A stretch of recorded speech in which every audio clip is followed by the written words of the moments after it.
ముందు ప్రార్థన. ప్రార్థన సరే. ప్రసాద్ గారు అన్నారంటే అది ఏదో చేయాలి కదా మరి. బట్ ఎలా ఉన్నారు అందరూ?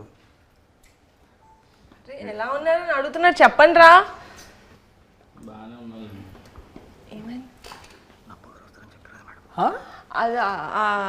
అదే మీ డార్లింగ్ సినిమా చాలా మంచి హిట్ అయింది. అదే థ్యాంక్ యూ.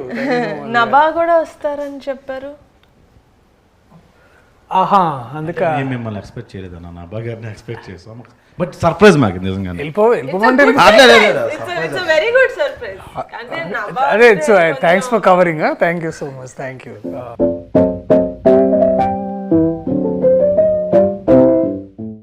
సో నో జోషా? ఓకే.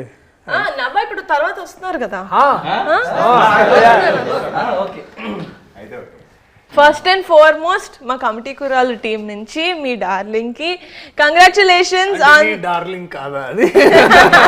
యాక్చువల్లీ నేను కూడా అన్నాను కాబట్టి మన డార్లింగ్ కి congratulations. Thank you. Thank you. ఓహో, ఇది కూడా క్యారెక్టరేనా? ఓకే. అది డాన్సింగ్ లో యాక్చువల్లీ మా అందరూ కుర్రోళ్ళు కొత్త ఫస్ట్ టైం 11 మంది హీరోస్ తోటి ఒక సినిమా చేస్తున్నాను కాబట్టి నేను యాక్చువల్లీ వీళ్ళంతా అంటే క్రూ అంటే మొత్తం లైక్ డిఓపి క్రూ అదో అంత పెద్ద అందరూ వచ్చారనుకున్నాను నేను హీరోసే వీళ్ళు ఇంతమంది. అది ఎందుకో నాకు కూడా తెలీదు. వంశీ గారు అది అట్లా కుదిరింది అంతే. హీరోయిన్స్ ఎవరు లేవరా? బట్ మీ టీజర్ లో అంత 2 అమ్మాయిలు ఉన్నారు, చాలా బాగా ఉన్నారు. హీరోయిన్లు ఒక 3 ఉన్నారు. ప్రసాద్ కి పెద్దోడికి డైరెక్ట్ గా వైఫే. శివాకి సూర్యకి అంతే. విలియం కి సారీ విలియం మామూలుగానే ఫీల్ అయిపోతుంది. చెప్పలేదు సారీ విలియం. అసలు ఏ పోస్టర్ ఆత్రం ఎంత ఫీల్ అవ్వాలి? మీరు ఏది మాట్లాడాలన్నా మాట్లాడండి, నేనైతే వినడానికి నేను రెడీ పడి అన్న. ఫస్ట్ బ్రిటిష్ తో వెళ్దాం అన్న. బ్రిటిష్ అప్పు తప్ప ఏమైనా అడుగు.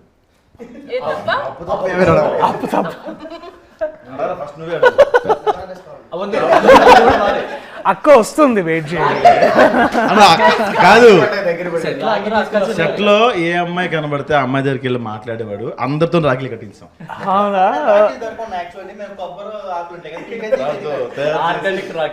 ఎవరు మీ ప్రొడక్షన్ డిజైనర్?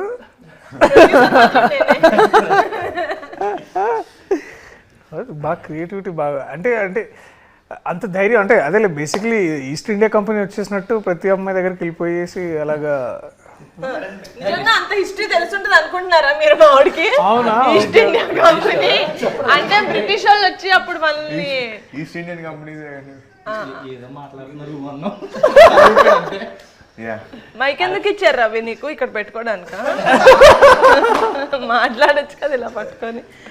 బట్ వీళ్ళు నిజంగా లైక్ దర్శి గారు ముందు I have to commend you guys on something that. చెప్పండి నిహారిక గారు. అర్థమైందిరా మాట్లాడింది ఇంగ్లీష్ కదా. ట్రాన్సాక్షన్ చేయండి. ఎన్ని పదాలు వచ్చాయి ఏంటిది? సక్సెస్ఫుల్లీ నిజమైన కమిటీ కొన్నాడు. అంటే దర్శి గారి ముందు మీ అందరినీ ఒక విషయంలో నేను పొగడాలి. అది ఏంటంటే ఏం అడ్డు చెప్పకుండా ఎప్పుడు తగ్గమంటే అప్పుడు వెయిట్ తగ్గి, ఎప్పుడు పెరగమంటే అప్పుడు వెయిట్ పెరిగి around 12 to 15 kilos they lost weight for the 18 years character and they put on anta weight for the to play a 30-year-old. So adanta I think that definitely credit goes to them. Kani a force chesni matram Akshay, he is also the trainer and the dietitian and the nutritionist and also an actor. Thank you ma'am. మీరు production food తినకుండా ఎంత చేశారంటే hats off. They did not eat production food. Office కి వచ్చినప్పుడు కూడా they would eat one keera. నేను తెలిసి అందరూ ఏం తింటున్నారు పాపం వీళ్ళు ఒక కీరా. But yeah sad. But second half అయితే ప్రొడక్షన్ ఫుడ్ అయిపోయేదాకా. కానీ కొందరు ఇందులో డైట్ మధ్యలో నేనైతే మధ్యలో ఆపేసానండి.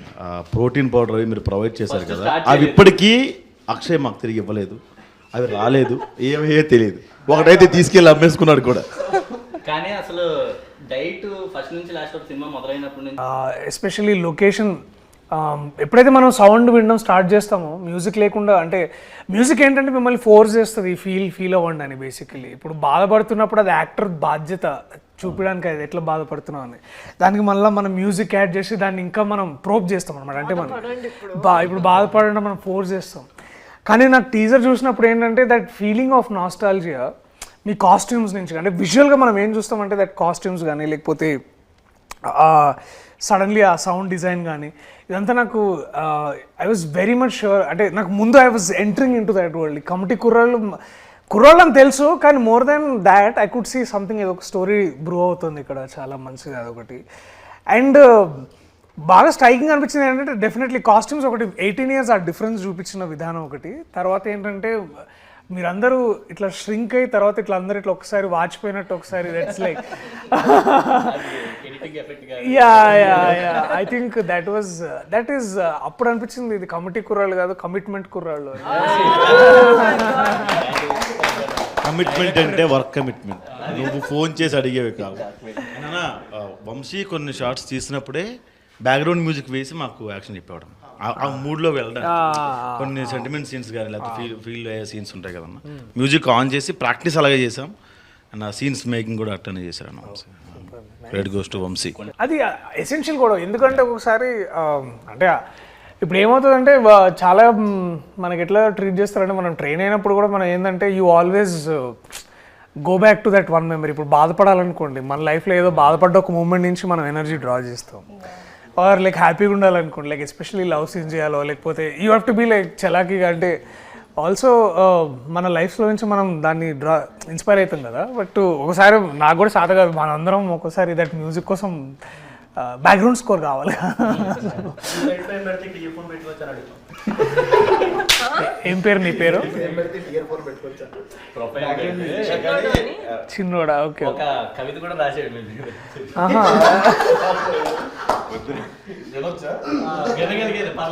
యూట్యూబే కదా, పర్వాలేదు. స్కై ఉంటుంది బ్లూ, ఎర్త్ ఉంటుంది బ్రౌన్, మన ముందున్నారు ప్రియదర్శి గారు. అంటే గ్యాప్ వచ్చింది కదా, పేరు మర్చిపోయడం. అర్త్ బ్రౌన్ ఉంటుందా? అంటే సాయిల్ అనే వర్డ్ తెలిసిందో నేను చాలా హ్యాపీగా ఫీల్ అవుతున్నాను. అక్కడితోటి కాదు, గరికపాటి గారు పద్యం ఎక్స్ప్లెయిన్ చేస్తాను, ఎక్స్ప్లెయిన్ చేస్తారు ఎందుకన్నా. కాదు, ఎందుకులా రాసావు? అది ఎవరి కోసం రాసావు? నేను ఇంటర్వ్యూ అంతా మాట్లాడదానా? ఎవరిస్తారు మైక్? పెద్దోడా? పోయాం రాసా. నో మైక్ టు చిన్నోడా. ఇందులో ఒక సాడ్ సీన్ కూడా ఉందన్న, అది రివీల్ చేసి అందులో నువ్వే చేసి ఉంటావు. లేదన్నా, అది చేశాను. అమ్మాయిని ముద్దు పెడతాడు అక్కడే. అది చాలా బాగుంటుంది దట్ సీన్. అంటే మాకు అంటే మేము ఐ రిమెంబర్ దట్ మేము డిగ్రీ చదువుతున్నప్పుడు ఒక అమ్మాయి ఉండేదన్నమాట. లేదు, అంత సీన్లే కానీ చెప్తాను. సో ఇప్పుడు అయితే ఆ అమ్మాయిని చాలా కన్జర్వేటివ్ అంటే ఆ అమ్మాయి కొంచెం హైదరాబాద్ అమ్మాయి, కానీ ఆ పద్ధతులు ఆ ఫీలింగ్ ఎట్లుండేదంటే అది నాకు చూసినప్పుడు గుర్తొచ్చింది అమ్మాయి ఎక్కడ ఉందో కానీ. సో ప్లీజ్ అది బీప్ చేయండి. నాకు స్టఫ్ దొరికిందన్న. సో అది ఏంటంటే పాయింట్ బేసికలీ ఆమెని బాగా అందరు ఏడిపిస్తారనమాట. అంటే ఆమెకేంటంటే అంత మన లోక జ్ఞానం అంటారు కదా, బేసికలీ అంత ఉండేది కాదు. She is very innocent. ఆ అమ్మాయిని ఇంకొక అమ్మాయి టీజ్ చేసేది అనమాట. వాడెవడో నువ్వు అంటే ఇష్టం అంట, నువ్వు లైబ్రరీలో ఉన్నప్పుడు వచ్చి తాళి కట్టేస్తాడంట. అయ్యో అవునా అని చాలా ఇట్లా భయపడేది అనమాట. ఆడు తాళి కట్టిన తర్వాత ఏం చేస్తాడంటే, ఏం చేస్తాను వాడితోటే వెళ్ళిపోతాను. సో మేము అది విని చాలా నవ్వుకున్నాం. అంటే అది ఏదో సరదా ఆడడానికి కూడా, అంటే అవి ఎంత ఇది ఫీల్ అయ్యేదంటే. సో నాకు అది గుర్తొచ్చింది. ఆ అమ్మాయికి ఎవరు నువ్వేనా? అమ్మాయి చాలా ఆక్వర్డ్ ఫీల్ అయింది. లేదు, నా ముందు when they did the workshops అదంతా he never used to kiss her. He only used to act. He only did it in the shoot. Priyadarshi గారు, మీ మూవీకి నా క్యారెక్టర్కి ఒక చిన్న కనెక్షన్ ఉంది. మీ మూవీ పేరు డార్లింగ్. నేను ఇందులో డార్లింగ్ సీడీలు ఇస్తూ ఉంటా హీరోయిన్కి. పాటలో ఉంటూ ఉంటుంది. సో మీరు చిన్నప్పుడు అలాగే ఎవరికైనా సీడీలు ఏమైనా పంచిపెట్టారా? నేను సీడీలు ఇచ్చానంటే మేము వేరే సీడీలు కూడా అది అంటే అది సో అవి జరిగినాయి మరి, అంటే ట్రాన్సాక్షన్స్ బాగానే జరిగినాయి బేసికలీ, అటు నుంచి ఇటు ఇటు నుంచి అటు. అమ్మాయికి ఇచ్చేవాళ్ళ? అమ్మాయిలు కానీ మీరు అన్నది నేను అమ్మాయిలకి ఏమైనా ఇచ్చారా? లేదు చిచి. ఇక్కడ ఫ్రెండ్స్కి వేరే ఇచ్చే సీడీలు వేరే ఉంటాయి, అమ్మాయిలకి ఇచ్చే సీడీలు వేరే ఉంటాయి. సో అంటే మేము అంటే నేను ఆ time especially that one time ఏమైందంటే, నేను ఇంటర్ చదువుతున్నప్పుడు అప్పుడు కొన్ని 2 ఫేమస్ కాలేజెస్లో ఒక కాలేజ్లో చదువుకున్నాను నేను బేసికలీ. అవి కూడా చెప్పేసేయండి, నాకు పేరు చెప్పారు. పారాయణ అని ఒక కాలేజ్లో చదువుకున్నాను. సో ఆ కాలేజ్లో ఏంటంటే అమ్మాయిలు బేసికలీ వాళ్ళు అంటే వాళ్ళది 4th ఫ్లోర్ అమ్మాయిలు అనమాట, 3rd ఫ్లోర్లో బాయ్స్ బేసికలీ. సో అసలు ఎవరు అంటే ఏ అమ్మాయి మా కాలేజ్లో తెలిసేది కాదనమాట. సో మాకు అట్లా ఏంటంటే దాట్ వే ఆ 2 years బేసిక్లీ ఇంటర్మీడియట్ ఉన్న 2 years పెద్ద అమ్మాయిలతో పరిచయాలు ఉండేవి కాదు. సో అండ్ ఆ టైంలోనే the piracy was on the ramp, అంటే బేసికలీ సీడీస్ కానీ ఏదైతే వచ్చాయో సో అవన్నీ ఏంటంటే ఎక్కువ పైరేటెడ్ డిస్క్స్ ఏవైతే 20 రూపీస్కి 1 day ఇచ్చేవాడు అనమాట. సో అలాగా దట్ టైం అది ఇదంతా 10th ఇంటర్ ఆ టైంలో. డిగ్రీకి వచ్చేసరికి అందరూ టారెంట్స్ వచ్చేసినాయి ఎక్కువగా. సో ఏమైంది పైరసీ గురించి మాట్లాడితే నేను ఏం అనలేకపోతున్నాను. అంటే ఇప్పుడు ఆ టైంకి లేదు, అంటే బేసికలీ అది తెలియలేదు. అంటే ఇప్పుడు ఏంటంటే నేను ఆ టైంకి తెలియని వయసులో తెలిసి అది ఆబ్వియస్లీ. అండ్ ఆల్ ఇంకోటి ఏంటంటే ఇంకా అంత మనకు అక్కడ అంత ఆ టైంకి పెద్ద సైబర్ లాస్ ఉండేవి కాదు, పోలీసులు వచ్చి అటాక్ చేసే వాళ్ళు ఏం కాదు. ఇది యాక్చువల్లీ నాకు బాగా గుర్తు ఇన్సిడెంట్ ఏంటంటే ఆ మహేష్ బాబు గారు అర్జున్ సినిమా వచ్చింది గుర్తుందా? ఆ రోజుల్లో మహేష్ బాబు గారి సినిమా అర్జున్ వచ్చినప్పుడు మహేష్ బాబు గారు ఇట్లా పైరేటెడ్ షాప్స్కి వెళ్ళి చాలా మందిని ప్లీజ్ చేయొద్దని, అది పెద్ద న్యూస్ ఆ రోజుల్లో. అది పాప వారి మీద కేసు కూడా పెట్టారు యాక్చువల్లీ, ఇట్లా ఏదో జరిగిందని. సో ఆ టైం నుంచి నేను కూడా తెలుసుకున్నాను, అంటే దట్ మహేష్ బాబు గారు చేసిన ఆ ఒక్క ఇన్సిడెంట్ వల్ల నాకు నిజంగా నేను ఆలోచించాను. ఎందుకంటే I was huge film lover, కానీ సినిమాలు ఎక్కడ చూడాలి, ఇట్లా సిడీలోనే చూసేవాళ్ళం కదా. సో అప్పుడు ఇంటర్నెట్ పెద్దగా ఉండేది కదా. This is what I'm talking about in 2004, 2005 ఆ టైంలో. అది బ్రిటిష్ పుట్టిన కాలంలో బేసికలీ. ఆ టైంలో మహేష్ బాబు గారికి పవన్ కళ్యాణ్ అంటే అప్పుడే the industry, the whole industry. అప్పుడు అల్లు అరవింద్ గారు వచ్చి ఒక పెద్ద పెద్ద ప్రెస్ మీట్ పెట్టి సెషన్ కూడా ఇచ్చారు. దాంట్లో వారు ఒక మాట అన్నారు గుర్తుంది, ఇంకెందుకు మేము సేవ్ ఇండస్ట్రీ అదొకటి. దెన్ ఇంకా నాకు బాగా గుర్తుంది అల్లు అరవింద్ గారు చెప్పిన మాట ఏంటంటే, అది చాలా సెటైరికల్గా చెప్పారు అనుకోండి ఆబ్వియస్లీ, దట్ ఇంకా మేము సినిమాలు ఎందుకు, మేము కూడా అందరం కలిసి ఇట్లా టీవీలో సీరియల్స్ చేసుకుంటాము. మహేష్ బాబు ఒక సీరియల్, పవన్ కళ్యాణ్ ఒక సీరియల్, అందరం ఇట్లా సీరియల్ చేసుకొని బతుకుతాం. ఎందుకంటే ఇట్లాంటి హారబుల్ సిచ్యువేషన్ ఉన్నప్పుడు మేము ఇండస్ట్రీలో ఎలా బతకాలి అది అని చాలా అంటే అఫ్ కోర్స్ వారి సెటైర్గా మాట్లాడారు. అంటే మీకు అర్థమైంది కదా larger meaning around that. So మీరు అడిగిన క్వశ్చన్ సీడీలు ఇచ్చారంటే డెఫినెట్లీ ఆల్ ద బాయ్స్ మేమందరం కూర్చొని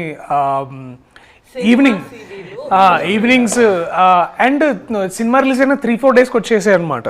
so everybody should give 5 rupees, 20 rupees CD. So అందరం 5 rupees వేసుకొని ఒక 5 people కలిసి మా ఇంట్లో కంప్యూటర్ ఉండేది అనమాట. సో కంప్యూటర్లు వేసుకొని సో లేకపోతే కైలాష్ వాళ్ళ ఇంట్లో అది ఉండేది, DVD ప్లేయర్ ఉండేది. ఒకవేళ సినిమా చూస్తున్నప్పుడు కరెంట్ పోతే అంటే ఈ లోపల మళ్ళీ మమ్మీ డాడీ వచ్చేస్తారు. అదే అదే పైరసీ సినిమా గురించి మాట్లాడుతున్నాను. సో మీరు చాలా విషయాలు చెప్పించడాలు చేస్తారు అనమాట.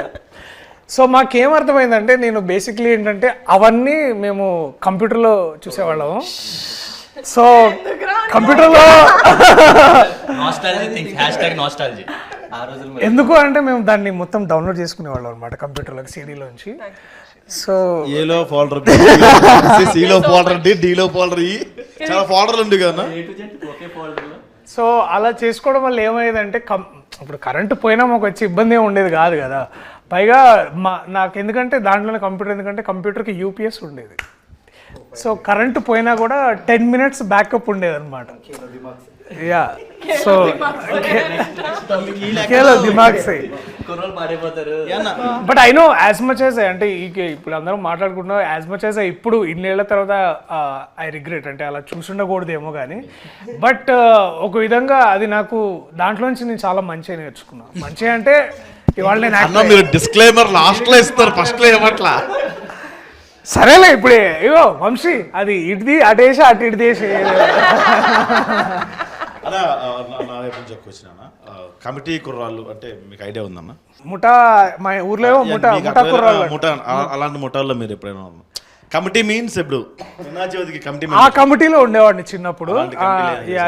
చందాలకి వెళ్ళేవాళ్ళము, తర్వాత డెకరేషన్స్, మండపం పెట్టగానే ఫస్ట్ మన సాంబ్రాణి వేసి మొత్తం పొగ వేసేది, తర్వాత డొనేషన్స్ వచ్చినాయి అన్ని బాక్స్లో పెట్టి, ప్రసాదం ఆబ్వియస్లీ ప్రసాదము, అండ్ ముందు దాన్నే మేము కొంచెం సైడ్ చేసి అంటే అందరికి పెట్టిన తర్వాత, అండ్ డెఫినెట్లీ మేము బాగా కమిటీగా మేము అందరం బాగా ఎదురు చూసేది ఏంటంటే నిమజ్జనం కోసమే, ఎందుకంటే that is the best way of fun అనమాట.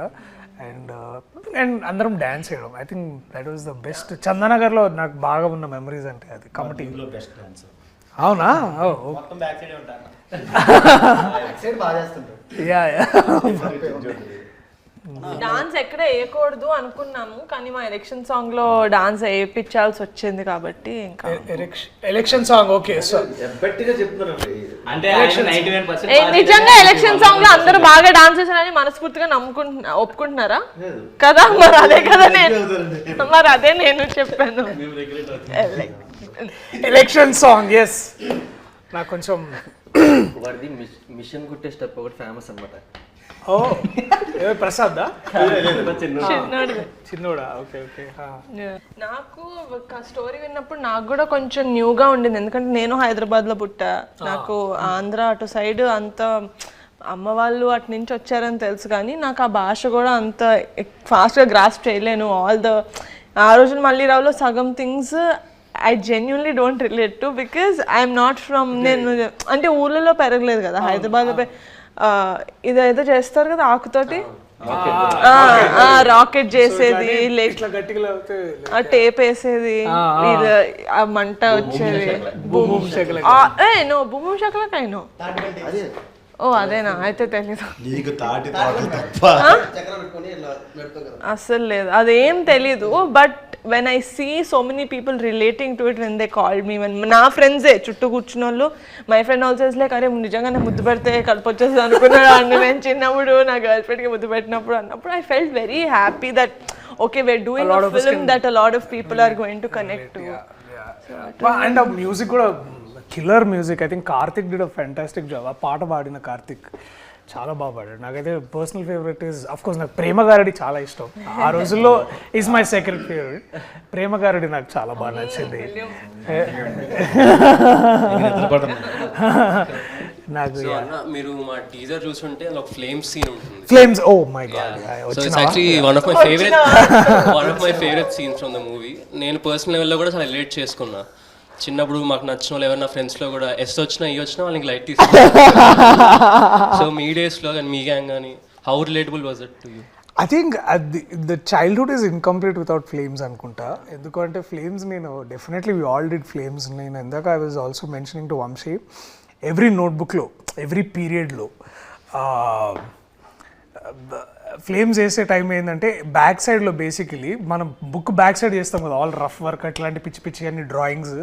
సో ఆల్మోస్ట్ 3 to 4 బుక్స్లో బ్యాక్లో ఒక 3 to 4 పేపర్స్ ఫ్లేమ్సే ఉంటుండే అనమాట.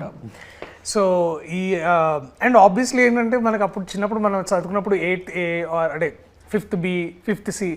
సో 5th A B Cలో ఉన్న అమ్మాయిలు అందరి పేరు అప్పుడు అందరి పేర్లు అందరికి తెలుస్తాయి బేసికలీ. సో అందరి అమ్మాయిలతో పేర్లు నా పేరు బేసికలీ ఇప్పుడు మనం అనుకున్న అమ్మాయి ఎస్ వచ్చింది అనుకో, మళ్ళా పూర్తి పేరు రాసి మళ్ళీ ఫ్లేమ్ చేయాలన్నమాట.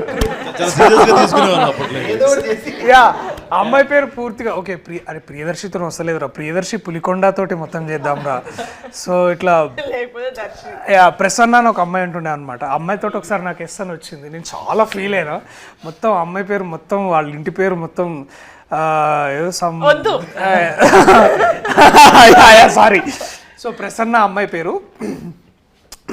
సో మొత్తం పేరు వేస్తే ఐ థింక్ ఎఫ్ అని వచ్చింది, ఫ్రెండ్ అని వచ్చింది బేసికలీ. అయితే ఓకే. హైలైట్ ఏంటంటే ఇద్దరు ఆ టైంలో ఏంటంటే బాయ్స్లో కొంతమంది గొడవ పడుతున్నప్పుడు వాడికి నాకు ఫ్లేమ్స్ ఇస్తే ఐ థింక్ మన ఫ్లేమ్స్ జాతకం అంటుండే మేము.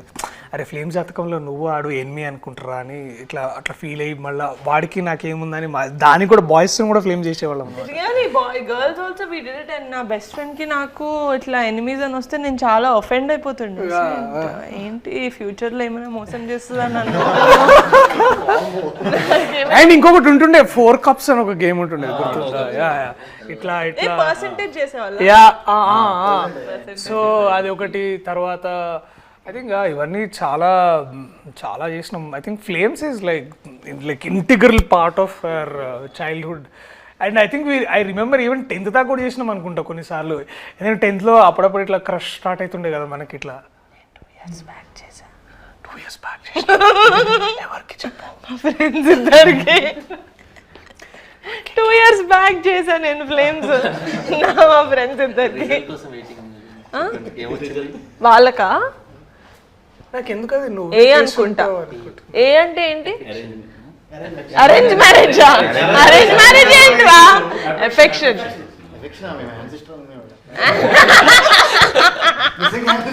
అయితే నా తప్పులేదు. ఒక్కొక్క ఏరియాలో ఒకలా అంటారు. మా ఏరియాలో అరేంజ్ మ్యారేజ్ అంటారు. ఇన్ కేస్ బాయ్ కి మ్యారేజ్ వస్తే ఆపరేషన్. చెప్పానా వాడికి మైక్ ఇవ్వద్దని. మళ్ళీ వాడికి మైక్. బట్ ఇంతే గోలగోలగా ఇలాగే ఉంటుంది మా సినిమా. మీ డార్లింగ్ ని జనాలు ఎంతైతే ఎంజాయ్ చేశారో, మన డార్లింగ్ అంటే బాగుంటుంది. మన డార్లింగ్ ని జనాలు ఎంతైతే ఎంజాయ్ చేశారో ఐ థింక్ ఇట్స్ సర్ప్రైజ్. ఎందుకంటే ముందు చేసిన డార్లింగ్ కోసం నేను చేసిన ఇంటర్వ్యూలో అప్పటికి మనం రివీల్ చేయలేదు that I'm part of darling. But now everyone darling ఎంతైతే ఎంజాయ్ చేశారో August 9th కమిటీ కూడా రిలీజ్ అవుతుంది. అది కూడా ఇంతే. ప్రీమియర్ ఉంటే నన్ను పిలవండి. Of course 19th కూడా చూడొచ్చు మనం అందరం. లేదు ప్రీమియర్స్ ఉంటాయి. 9th August సెలబ్రిటీస్ కి ప్రీమియర్స్ ఆఫ్ కోర్స్. చెప్పండి. సెలబ్రిటీ కాదు, నేను యాక్టర్. నేను సెలబ్రిటీ కాదండి, నేను actor. That we celebrate.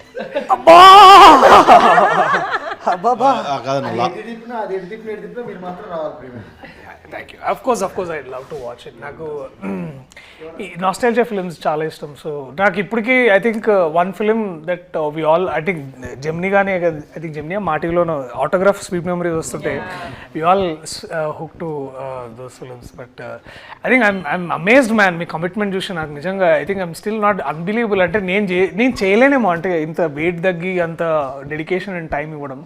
Hats off to guys. చెప్పారు కదండి వాళ్ళకి ఇంకో సినిమా లేదు. మీకైతే 4-5 సినిమాలు ఉంటాయి లైన్ లో. వీళ్ళకి పాపం I think on very personal I think ఇప్పుడు ఏం నేర్చుకుంటారో I think this is something which will stay with you forever for your life is what I believe. And I'm glad మీకు ఇట్లాంటి ప్రొడ్యూసర్ అట్లాంటి director దొరకడం. I think lucky guys, men like lucky. Thank you so much for doing this interview for us. So August 9th August 8th premiere ki mimmalni pilustam. So please do come and thank you so much for doing this for us. Thank you guys, thank you so much. మరి నవ్వా నవ్వా వస్తదిరా, వస్తది. నా నవ్వ రాదు. నవ్వ రాదండి. నా నవ్వా అన్నాడు వాడు ఇప్పుడే. కొంచెం నత్తి తన నవ్వా మాటతో రెండు చేతులు జేబులో పెట్టుకొని వెళ్ళిపోతాం పదండి. Bye boys. Thank you so much. All the very best. Thank you so much. పదండి, నేను కూడా వెళ్ళి బుక్ రాసుకోవాలి. నా సవనే సార్ ఏదో ఒకటి అనాలి అన్నా కదా.